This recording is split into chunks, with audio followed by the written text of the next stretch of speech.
Haiti, we provide visa support services to different host governments, and this includes Chile and Brazil. Recently, we opened the Chilean Visa Service Center, which supports family reunification visas from Haitian migrants wishing to go to Chile.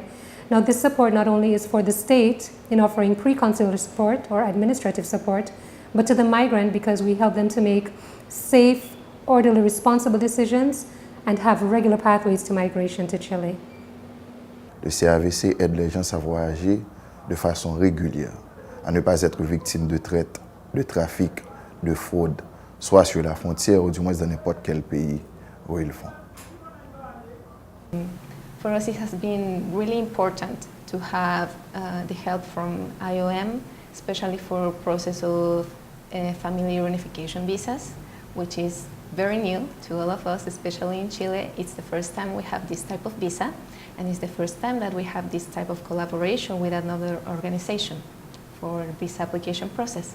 It has been a great collaboration. The team at the center and the team at IOM Haiti has been extremely helpful to us.